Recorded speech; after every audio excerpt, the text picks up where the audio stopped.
Congratulations, you grew your sunflowers. Now, what do you do with the seeds? Let's find out.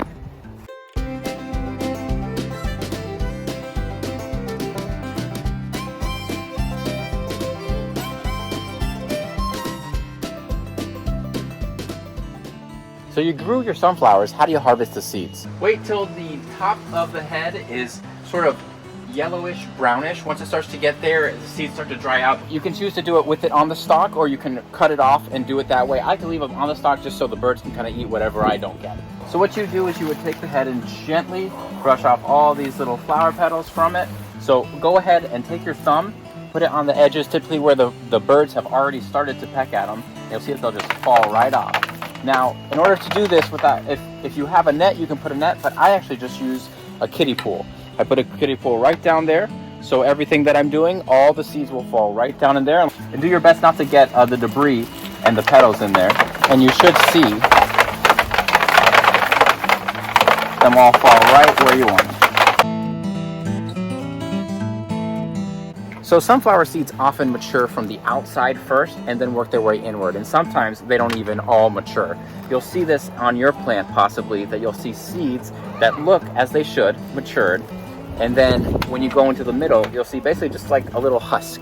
There's nothing there right now. You can leave them on to hope that they mature, but they may not. Now if you look, I don't know if you can tell, there's going to be some bugs. You're going to see a bunch of bugs in there, so you're going to want to make sure you get those guys out of here. These are two seeds from the exact same plant.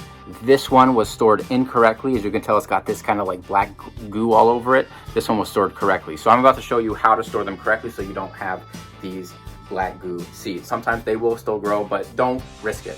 So once you have all the sunflower seeds that you want to store, go ahead and get either a long tray or a couple plates, things like that. Take them and space them out all along the surface so that it allows for space to dry. They may not look wet, but I have done this before and they actually may have some water inside them. You do not want the water to get out, whether you put them into like a plastic bag too quick, because then they will mold, and they will mold quickly. So don't jump to this. Some people do paper bags or envelopes, but I would say go ahead and let them dry like this for at least a couple weeks, maybe 3 weeks or a month before you store them in another place, because it may not look like there is water in these seeds, but there may well be some moisture. We do not want them to go bad. So maybe you don't have space to lay out all the sunflowers flat. If you're like me and have giant sunflowers, or you have a lot of them, you can't do that, it's okay. You can always just put them in some sort of box like this, and then simply shake it up, move them around periodically throughout those couple of weeks until they're fully dry, about a month or so in, and then you can put them in another container. And if you're looking for a place to store them, just try to find a place that's cool and dry, like a basement.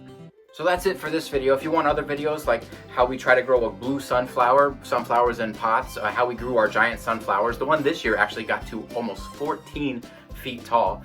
Go ahead and check the other videos. Plus we do a lot of videos related to faith-based content, so we love to have you stick around. So check out whatever else we got. If not, happy harvesting. Good luck with your planting of sunflowers.